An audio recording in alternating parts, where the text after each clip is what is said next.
Pooja Plastic, bathroom accessories, essentials that make your bathroom beautiful, and many more. Pooja Plastic colorful range that makes every bathroom cheerful.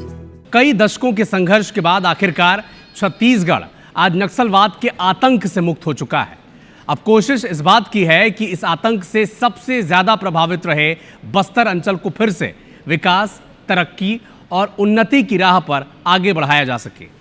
लेकिन जब तक अंचल के लोगों को विकास की मुख्यधारा में शामिल नहीं किया जाता, इस लक्ष्य को हासिल करना मुश्किल है। और यही वजह है कि साय सरकार ने अब ऐसा लोगों को छत्तीसगढ़ वापस लाने की मुहिम शुरू कर दी है, जो नक्सली खौफ और दहशत के चलते बस्तर छोड़ने को मजबूर हो गए थे और पड़ोसी राज्य, चाहे वो तेलंगाना हो या आंध्र प्रदेश हो, वहाँ जाकर बस गए थे। सरकार की आखिर इसे लेकर क्या योजना है और इस पर विस्थापित लोगों और उनके परिवारों का क्या कहना है, इन तमाम चीज़ों का अपडेट ये रिपोर्ट आपको बताएगी। और सिलसिलेवार तरीके से ये भी आपको हम बताएंगे कि आखिर लोगों के पुनर्वास में क्या क्या चुनौतियाँ आने वाली हैं, और ये भी बताएंगे कि इस पर सियासत आखिर क्यों छिड़ी हुई है। तो साय सरकार ने आंध्रा और तेलंगाना में विस्थापित परिवारों के पुनर्वास के लिए एक एक्शन प्लान बनाया है। एसीएस ने इसे लेकर एक बड़ी बैठक भी ली है। बीजापुर, सुकमा, दंतेवाड़ा जिलों के कलेक्टरों को पुनर्वास की योजना बनाने के निर्देश भी दिए गए हैं। लेकिन हकीकत जो है वो बड़ी कुछ और है।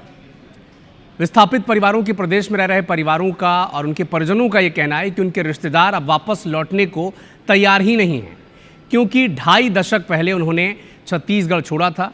अब उन्होंने आंध्र प्रदेश और तेलंगाना के अलग अलग गांव और ज़िलों में अपनी एक अलग दुनिया बसा ली है। वहीं विस्थापित लोग नक्सलियों का खौफ उन्हें है ही और आतंक भूले नहीं हैं, जिसके चलते घर वापसी को वो फिलहाल तैयार दिखते नहीं हैं। दंतेवाड़ा के पोटाली गांव से पलायन कर गए परिवारों से IBC24 की टीम मिली और वापस नहीं लौटने की वजह भी जानी है। सलवा जुलूम के दौरान सन 2005 में नक्सलियों ने जमकर कहर बरपाया था और इसी कहर के चलते कई ग्रामीणों ने अपने घर, गांव और खेत खलियान छोड़ दिया और दीगर राज्यों में चले गए। इस समय मैं पोटाली के मिसीपारा में मौजूद हूं। आप देख पा रहे हैं कि ये जो कुछ ग्रामीण हैं, यहाँ पर बड़ी संख्या में लोग रहा करते थे, पुरुष भी थे, वो इस समय नहीं है। जो ग्रामीण हैं उनका कहना है कि वे अपने रोज़गार की तलाश में दीगर राज्यों की ओर पलायन कर गए हैं। और यहाँ कुछ महिलाएं हैं, उनसे भी बातचीत करते हैं कि गांव की क्या स्थिति है और वे क्या अब वापस लौटना चाहते हैं, चूँकि अब नक्सलवाद का खात्मा हो चुका है। लगभग 2005 में गए हैं मेरे पापा और अभी वहाँ पे रह रहे हैं सर। वहाँ पे खेती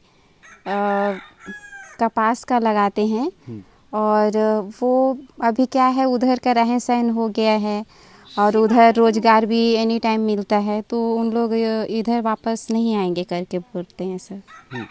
तो कब क्यों चले गए थे? क्या सलवा जुलूम के दौरान चले गए थे? जी सर, उस टाइम नक्सली लोग का और सलवा जुलूम के कारण से चले गए सर। बहुत परेशान करते थे यहाँ पे जी, इसलिए चले गए सर। तो अब वापस आने के लिए बिल्कुल राजी नहीं है? नहीं है सर अभी, क्योंकि उधर घर बनाए हैं और उधर खेती भी कर रहे हैं, तो इस कारण से उन लोग नहीं वापस आना चाह रहे हैं सर। एक और ग्रामीण है, उनसे भी बातचीत करेंगे।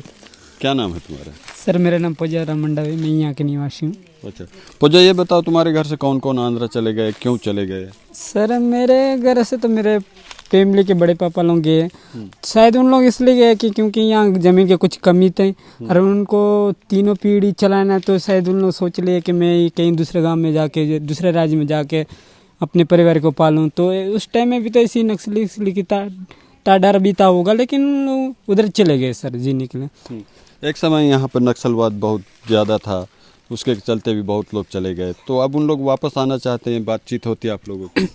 तो अभी उन लोग तो नहीं आएंगे सर, क्योंकि उनको उधर खेती बाड़ी करने का आदत भी हो गया, तो उधर के कुछ रोजगार भी उनको सरकार से लाभ मिल रहा है, तो उनका क्या अभी नोटिफिकेशन पूरा उधरी से उनको मिल रहा है, तो उन लोग अभी इधर नहीं आएंगे सर। शासन और प्रशासन के सामने बड़ी चुनौती है कि कैसे वे यहाँ से प्रवासित लोगों को फिर से विस्थापित करेगी, फिर से उनके गाँव घर तक लौटाएगी। वेद प्रकाश संगम, IBC24, पोटाली। सलवा जुडूम अभियान और नक्सलियों के डर से सुकमा जिले के सैकड़ों आदिवासी भी अपना सब कुछ छोड़कर तेलंगाना और आंध्र प्रदेश में पलायन कर गए थे। उनकी वापसी की सरकार की क्या प्लानिंग है, बता रहे हैं हमारे IBC 24 के संवाददाता राजा राठौर। नक्सल हिंसा और सलवा जुडूम के दौर में सुकमा जिले के सैकड़ों की संख्या में आदिवासियों ने अपना सब कुछ छोड़कर भय के चलते आंध्र प्रदेश और तेलंगाना में शरण ली थी। पूरे 20 वर्ष बीत जाने के बाद अब शासन ने पहल की है कि ताकि उनकी वापसी हो सके। इसके लिए एक सर्वे किया जा रहा है और सर्वे का जो रिपोर्ट होगा वो शासन को, प्रशासन के द्वारा सौंपा जाएगा और उसके बाद शुरू होगी घर वापसी की कवायद। और देखना होगा जो 20 वर्षों की संघर्ष के बाद आदिवासी आंध्र और तेलंगाना में शरण ले चुके हैं, क्या वो वापस आने को तैयार होंगे। राजा राठौर, IBC 24, सुकमा। अब नक्सल आतंक की वजह से बड़ी संख्या में बस्तर के लोग आंध्र प्रदेश और तेलंगाना चले गए थे। अब ऐसे लोगों की वापसी के लिए सरकार बड़ा पहल करने जा रही है।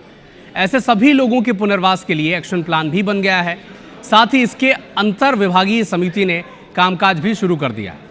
इसी बीच बस्तर के कई जिलों से दूसरे राज्यों में गए लोगों को लेकर जुबानी जंग भी छिड़ चुकी है। एक रिपोर्ट आप देखें।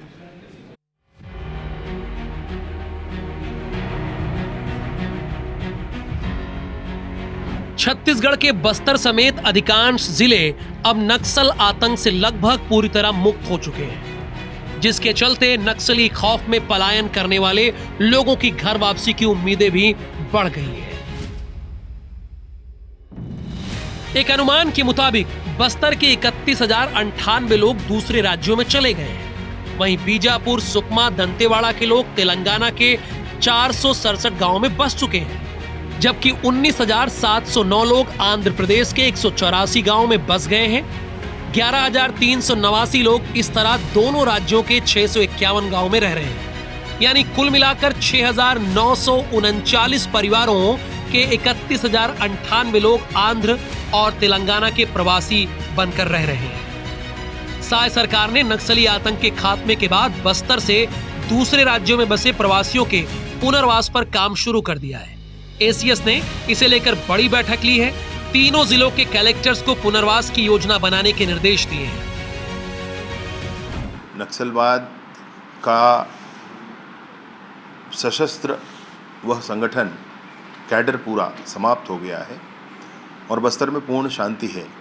आने वाले समय में सभी विभाग अपना अपना दायित्व का निर्वहन करेंगे, अपना अपना काम करेंगे।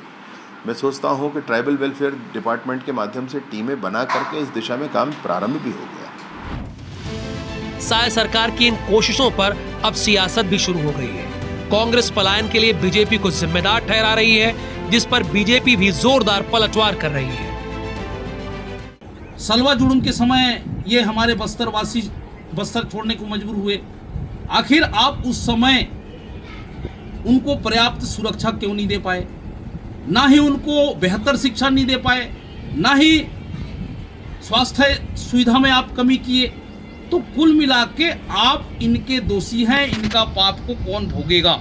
कांग्रेस की बीमारी दूर होगी वैसे ही जैसे 370 के बाद ये चिल्लाते थे, राम मंदिर के बाद चिल्लाते थे, अनेक धाराओं को खत्म कर दिए, विलुप्त कर दिए, वैसे ही और टाइमलाइन मोटिव के साथ, लक्ष्य के साथ जो संधान करना चाहिए वो काम अमित शाह जी ने किया है।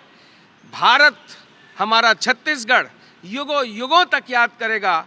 जो 45 साल से कोढ़ के रूप में था उसे समाप्त अमित शाह जी ने कर दिया है। लाल आतंक की वजह से बस्तर के हजारों परिवारों को अपनी धरती छोड़नी पड़ी, दूसरे राज्यों में विस्थापितों जैसा जीवन बिताना पड़ा। अब ऐसे सभी परिवारों को न सिर्फ याद किया जा रहा है बल्कि उन्हें वापस लाने की तैयारी भी चल रही है।